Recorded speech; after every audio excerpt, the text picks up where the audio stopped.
오늘 하나님께서 저와 여러분들에게 주신 말씀의 제목은 그리스도 안에서의 동역자입니다. 우리가 살아가면서요, 우리 인생에는 많은 만남들이 주어집니다. 그 만남 속에는요, 우연한 것은 하나도 없습니다. 모든 만남은 하나님의 뜻 가운데서 필연적인 만남으로 우리에게 주어지는 것입니다. 주님이 허락하신 그 모든 만남, 그 만남에는 반드시 이유가 있습니다. 그리고 그 만남 뒤에는 하나님께서 숨겨놓으신 축복이 있다라는 사실입니다. 우리가 인생을 살아가면서요, 한 번의 만남을 통해서 마음이 통하고, 대화가 통하고, 생각이 통하고, 특별히 미래에 대한 꿈과 비전이 통하는 사람을 만나게 된다면 얼마나 행복하겠습니까? 그런데 만났는데 답답해요. 대화가 안 통하고 생각이 완전히 다르고 삶의 모든 하나하나가 완전히 다르게 되면 얼마나 힘들고 불행하겠습니까? 만남은 하나님이 주신 최고의 축복입니다. 오늘 말씀 속에서도 만남이 있었다라는 것을 우리는 깨달을 수가 있습니다. 그 만남이라는 것은 전도자 바울과 동역자인 디모데 그리고 에바브로 디도와의 만남이라는 것을 우리는 알 수가 있습니다. 동역자와의 만남, 이 동역자의 사전적인 의미는요, 하나님의 하나의 일, 하나님이 아니라 하나의 일을 함께하는 사람을 의미합니다. 어떤 일을 할 때 같이 함께 마음을 모아서 그 일을 하는 사람들을 동역자라고 얘기합니다. 그런데 성경에 나타나는 이 동역자라는 의미는 사전적인 의미와는 다릅니다. 성경에 나오는 동역자의 의미는요, 예수 그리스도의 복음을 위해서, 이게 중요합니다. 예수 그리스도의 복음을 위해서 같은 생각과 같은 목적과 같은 마음과 같은 정성을 가지고 서로 협력하고 서로 함께하고 함께 수고하는 사람들을 동역자라고 성경은 말합니다. 골로새서 4장 11절에 보면 동역자를 이렇게 설명합니다. 하나님의 나라를 위해서 함께 역사하는 자들. 또 요한 3서 1장 8절에는 이렇게 말합니다. 진리를 위하여 함께 일하는 자라고 얘기합니다. 데살로니가 전서에는요, 3장 2절에 그리스도의 복음을 전하는 하나님의 일꾼이라고 얘기합니다. 자, 공통적으로 나온 게 뭡니까? 하나님의 나라, 진리, 그리스도의 복음을 위하여. 이것이 공통적인 내용입니다. 바울은 동역자라는 표현을 많이 사용합니다. 자신의 모든 서신서를 쓰면서 동역자라는 말들이 각 서신서마다 등장을 한다고 보면 됩니다. 그리고 오늘 말씀 속에서도 두 명의 중요한 동역자, 바울의 사역에 있어서 정말 함께했던 중요한 동역자 두 명의 이름이 언급이 됩니다. 그 한 명이 디모데고 나머지 한 명이 에바브로 디도입니다. 성도 여러분, 오늘 말씀을 통해서 그리스도를 위하여 함께하는 이 동역자의 축복, 그리고 이 동역의 축복을 우리가 깨닫게 되기를 주님의 이름으로 축원합니다. 첫 번째, 동역자 디모데입니다. 자, 19절 20절 보겠습니다. 내가 디모데를 속히 너희에게 보내기를 주 안에서 바람은 너희의 사정을 알므로 안위를 받으려 함이니 이는 뜻을 같이하여 너희 사정을 진실히 생각할 자가 이밖에 내게 없으니라. 자, 여기 보면요, 바울이 빌립보 교회에 디모데를 보내려고 하는 이유를 우리가 알 수 있게 됩니다. 자신의 상황을 빌립보 교회에 전달을 하고 또 디모데로 하여금 성도들을 위로하고 격려하여 그들이 영적으로 성장할 수 있도록 돕기 위함이다라는 것을 우리는 알 수가 있습니다. 또한 이 빌립보 교회에 갈등이 있다라는 것, 어떤 문제로 인해서 서로 갈등이 있다라는 것을 바울이 접했기 때문에 이 빌립보 교인들에 대한 상황을 제대로 파악하고 싶었던 거죠. 그래서 그러한 상황을 제대로 파악하기 위해서 디모데를 빌립보 교회로 보내고자 바울은 생각하고 있었던 겁니다. 자, 그렇다면 왜 바울이 디모데를 택했는가? 아니, 많은 동역자들이 있을 텐데 왜 하필이면 디모데냐라는 겁니다. 디모데를 왜 택했느냐? 자, 이 디모데에 대해서 중요한 것이 언급이 되죠. 뜻을 같이 한다라는 겁니다. 뜻을 같이 한다. 진실하게 생각할 자가 이밖에 내게 없다. 뜻을 같이 할 수 있는 자, 즉 바울과 같은 뜻을 갖고 있는 사람, 바울과 같은 마음을 갖고 있는 사람, 무엇을 위해서? 하나님의 일을 위해서. 바울이 수많은 동역자를 바울은 알고 있었고 그들과 함께 사역을 하고 있었지만 정말 직설적으로 나와 같은 마음을 갖고 있다, 나와 같은 뜻을 갖고 있다, 나와 같은 생각을 하고 있다 라고 콕 집어서 말할 수 있는 인물이 바로 디모데였다라는 겁니다. 디모데 역시 한 마음 한 뜻으로 하나님의 일을 하고 있었기 때문이죠. 자, 그래서 뜻을 같이 한다는 게 너무 중요합니다. 내 생각은 달라. 나는 이렇게 생각해. 내가 원하는 건 이거야.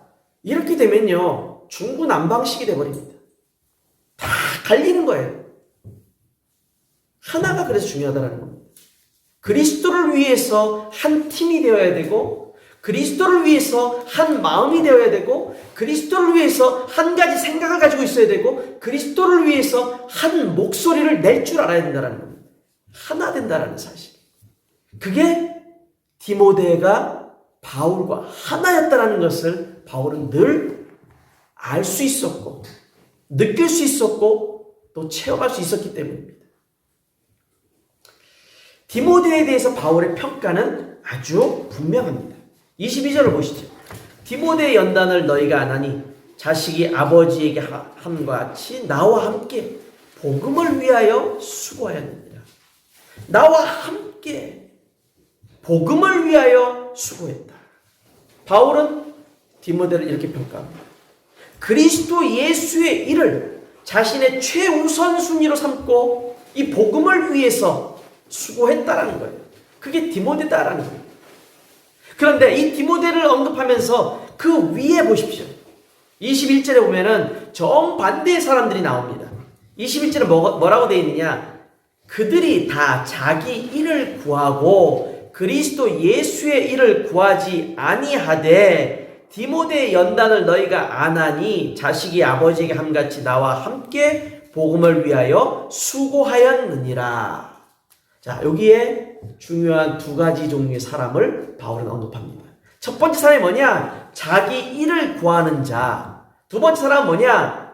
그리스도 예수의 일을 구하는 자라고 바울이 이야기를 합니다. 이런 이야기가 있습니다. 크리스찬들에게는 매일매일 세 가지 기적이 일어난다라는 말이 있습니다. 도대체 무슨 세 가지 기적이 일어나는가? 그것을 우리가 살펴볼 이유가 있을 겁니다. 자, 매일매일의 삶에서 크리스찬들에게는 세 가지 기적이 일어난다. 그 첫 번째 기적이라는 것은 이 크리스찬들이 나는 예수님을 믿습니다라고 말하지만 그러나 믿지 않고 심지어 성경 말씀도 읽지 않는다. 이게 첫 번째 기적이라는 거예요. 두 번째 기적은 뭐냐? 이 크리스찬들이 우리는 예수님을 사랑합니다. 우리는 예수 그리스도를 너무너무 사랑합니다. 라고 말하지만 생명을 구원할 수 있는 전도와 선교에는 전혀 관심이 없다라는 겁니다. 이게 두 번째 기적이라는 거예요. 매일매일 일어나는 거죠. 그럼 세 번째 기적은 뭐냐? 세 번째 기적은 뭐냐? 크리스천들이 자기 마음대로 살아요. 하고 싶은 대로 살아요. 하나님과 상관없이, 하나님 말씀과 상관없이, 주님의 뜻과 상관없이 자기 하고 싶은 대로 살아갑니다. 그런데 입으로는 뭐라고 말하느냐? 확실히 쳐서 말합니다. 입으로는 나는 예수님을 누구보다 사랑합니다. 나는 복음을 누구보다 사랑합니다. 라고 말하는 것.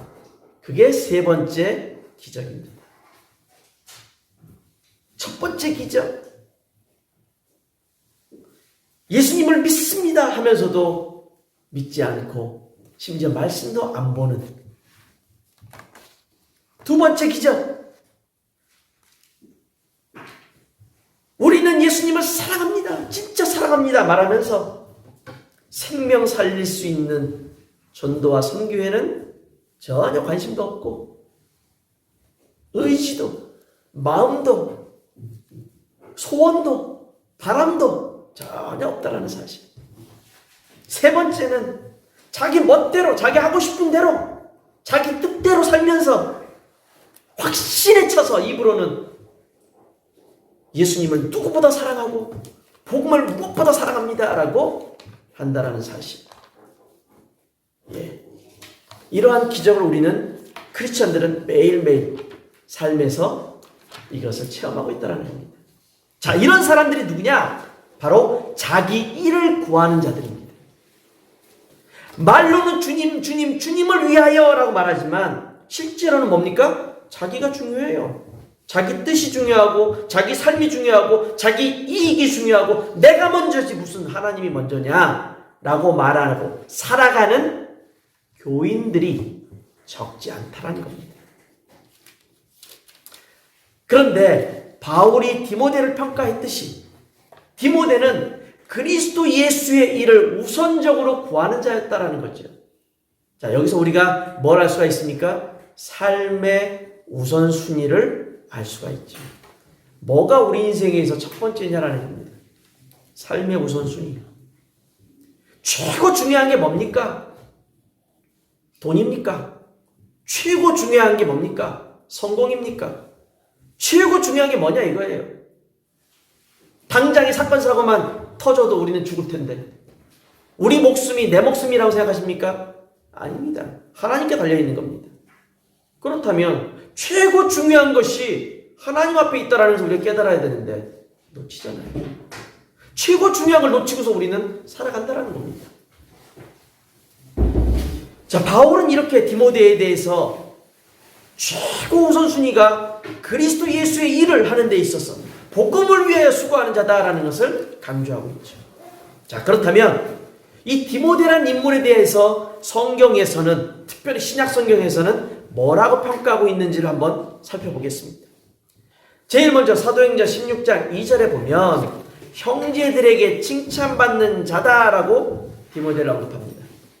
그리고 바울은 자신의 서신서에서 이렇게 이야기합니다. 로마서 16장 21절 나의 동역자 디모데. 고린도서 4장 17절 내 사랑하고 신실한 아들. 고린도서 16장 10절 주의 일을 힘쓰는 자. 빌립보 2장 21절 그리스도 예수의 일을 구하는 자. 데살로니가 전서 3장 2절 그리스도의 복음을 전하는 하나님의 일꾼. 자, 이러한 바울의 평가를 근거로 해볼 때 우리는 이미 언급을 했습니다만 디모데의 삶의 우선순위가 바로 복음이라는 것, 예수 그리스도라는 것을 알 수가 있습니다. 자, 그렇다면 바울이 이야기를 했죠. 뜻을 같이 하는 자고 나와 함께 복음을 위하여 수고했다라고 바울이 오늘 빌립보 2장 20절과 22절에서 말하고 있는데 바울의 우선순위는 도대체 뭐였을까요? 바울의 우선순위 역시 우리가 살펴본다면 빌립보 1장 8절 바울은 이야기합니다. 하나님이 내 증인이시라.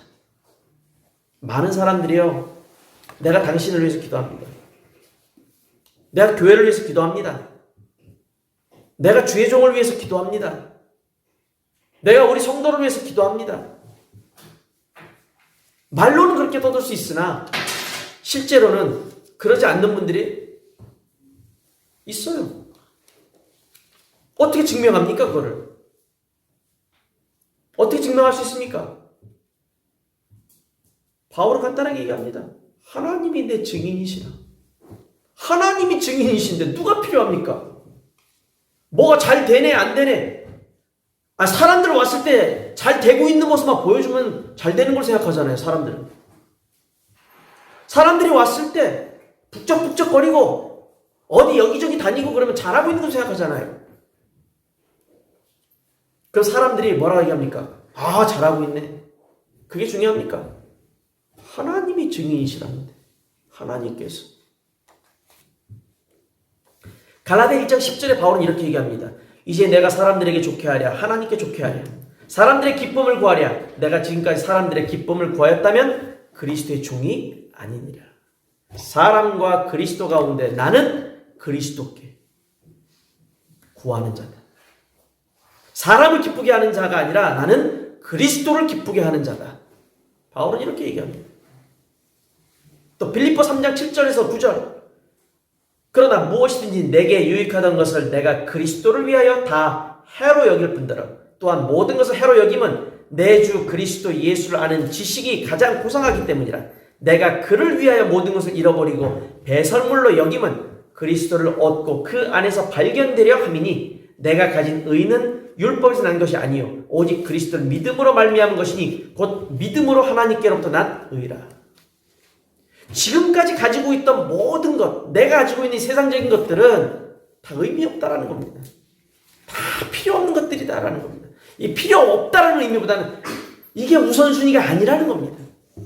최고 중요한 게 뭔지 깨달은 거죠. 최고 중요한 게 뭐냐? 그리스도. 그리스도를 위하여 살아간다. 그리스도를 아는 지식이 최고 고상하다. 바울은 이렇게 얘기합니다. 성도 여러분, 우리에게 있어서 삶의 우선순위는 도대체 뭡니까? 저와 여러분에게 있어서 정말 간절한 마음으로 그리스도를 바라봅니까? 간절한 마음으로 예배를 사모합니까? 간절한 마음으로 우리가 사역에 임하고 있습니까? 하나님이 증인이시라면 하나님께서 깨닫게 하실 것이라 믿습니다. 바울과 디모데처럼 그리스도 예수의 일을 먼저 구하는 영적 우선순위가 분명한 그리스도의 제자들이 다 되시기를 주님의 이름으로 축원드립니다. 두 번째입니다. 동역자 에바브로디도입니다.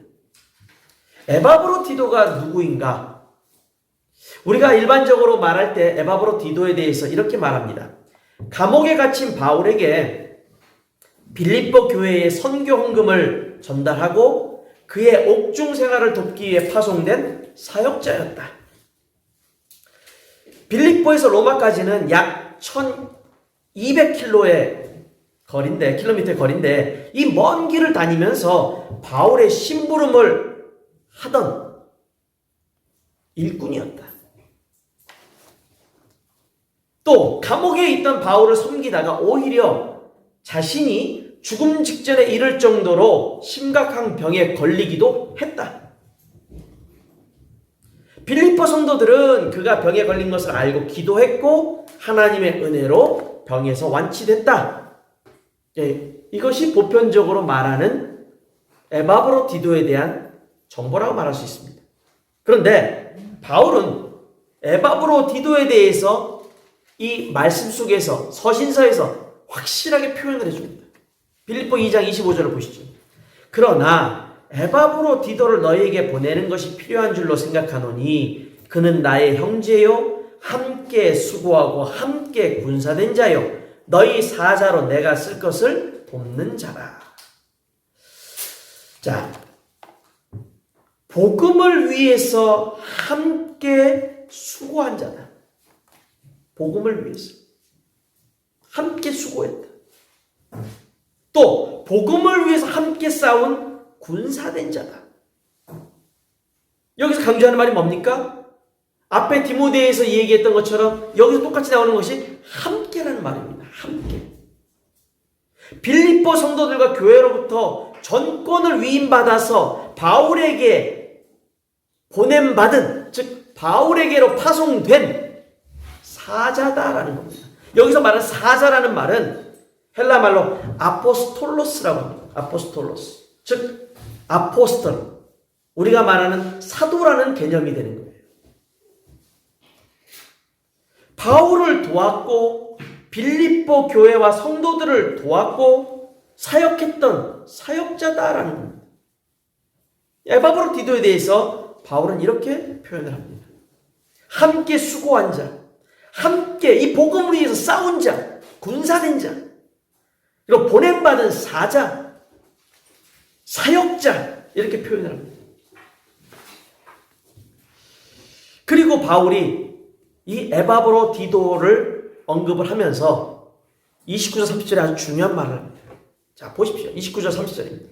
이러므로 너희가 주 안에서 모든 기쁨으로 그를 영접하고 또 이와 같은 자들을 존귀히 여겨라. 그가 그리스도를 위하여 죽기에 이르러도 자기 목숨을 돌보지 아니한 것은 나를 섬기는 너희의 일의 부족함을 채우려 함이라. 뭐라고 말합니까? 에바브로디도와 같은 자들을 존귀히 여겨라 라는 겁니다. 존귀히 여겨라. 그리스도의 일을 자기 목숨보다도 더 중요시 여기는 사람, 존귀하게 여기라는 겁니다. 바울 앞에서 얘기했죠. 21절 22절에 얘기했죠. 다 자기 일을 구하고 있는데, 다 자기 일이 우선순위인데 그리스도의 일을 먼저 구한다. 목숨 걸고 그리스도의 일을 먼저 구한다. 생명 건 헌신을 한다. 이런 자들을 존귀하게 여겨라라는 겁니다. 우습게 생각하지 말고 존귀하게 여겨라. 또 주의 종을 섬기고 주님의 몸된 교회를 정말 중심을 다해서 에바브로디도는 섬겼거든요. 바울을 섬겼고 바울의 심부름에 로마에서 빌립보까지 1200km. 당시에 뭐 자동차가 있었겠습니까? 아니 말을 타고 맘대로 다녔겠습니까? 걸어 다닌 것밖에 없어요. 1200km를 걸어 다닌다. 쉬운 일이겠습니까, 그게? 1200km의 거리를 다니면서 바울의 심부름과 교인들의 그 정성 어린 헌금을 바울에게 전달해서 쓸 것을 채워주고 바울의 안부를 전하고 바울의 영적인 말씀을 전하고 했던 이 에바브로디도 자기 목숨 걸고 다니는 거예요. 중간에 강도를 만날 수도 있고 사건 사고를 당할 수도 있고 여러 가지 일들이 있는 건데 이처럼 최선을 다해서 주의 종을 섬겼고 교회를 섬겼던 에바브로디도와 같은 존재들을 소중히 여겨라, 존귀하게 여겨라 라고 바울은 얘기합니다. 그리고 당연히 이런 사람들에게는 뭐가 임한다? 하나님의 은혜와 하나님의 축복이 충만하게 임한다라는 것은 의심의 여지가 없다라는 겁니다. 여러분, 복음을 위해서 여러분들은 무엇을 하고 계십니까? 복음을 위해서 뭐가 우선순위입니까?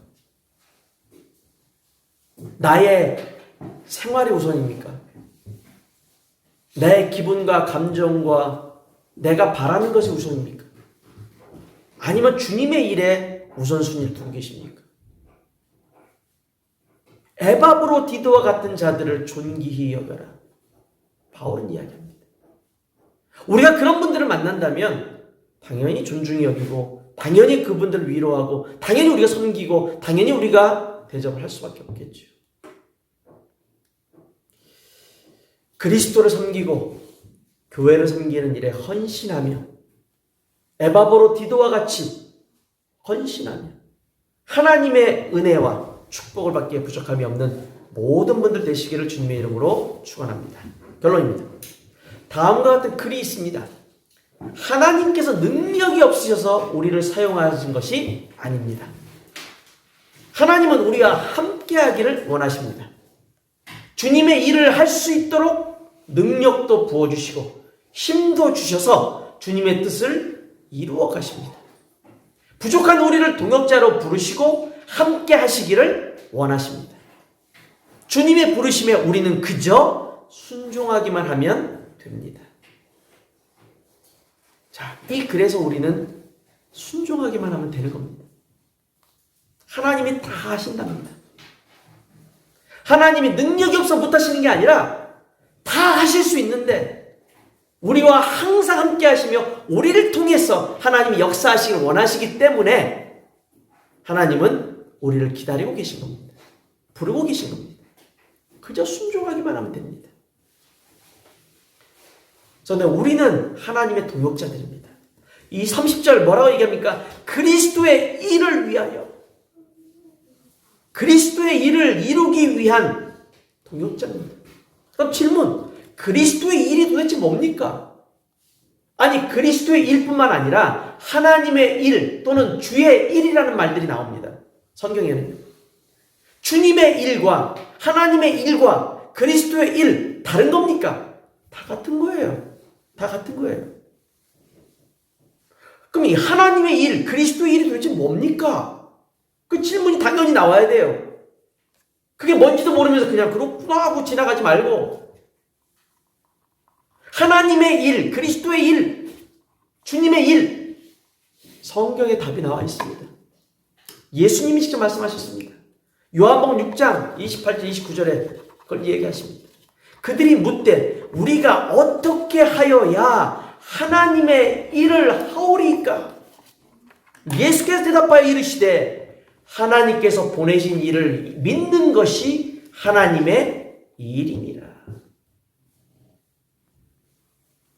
하나님께서 보내시는 일을 믿는 것, 그게 하나님의 일인 겁니다. 하나님의 일은 뭐냐? 믿는 거예요.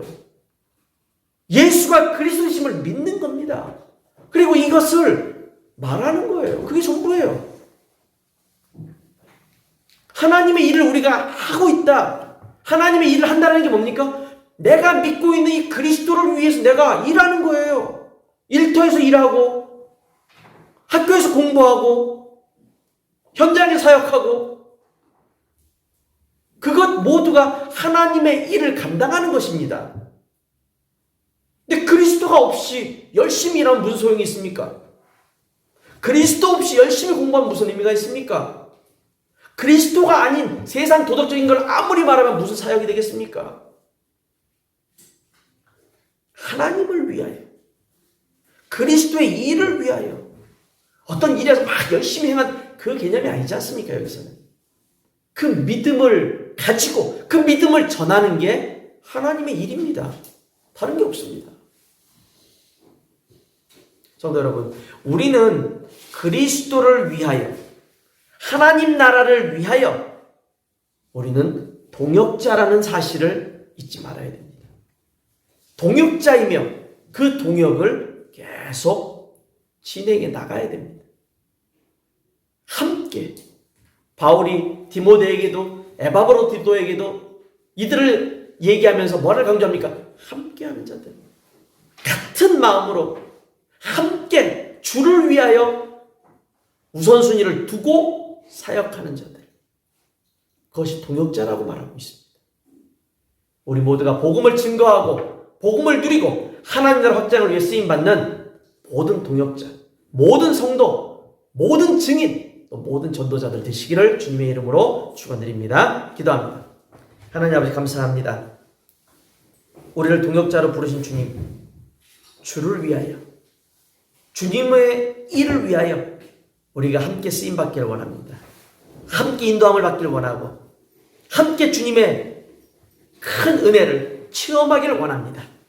성령 충만함으로 주님 역사해 주시고 오늘 말씀처럼 디모데같이 삶의 우선순위를 그리스도께 두는 자로, 에바브로디도와 같이 하나님 앞에 생명과 헌신을 할 수 있는 자로 우리를 세워주시고 우리를 붙들어 주시고 우리를 축복해 주옵소서.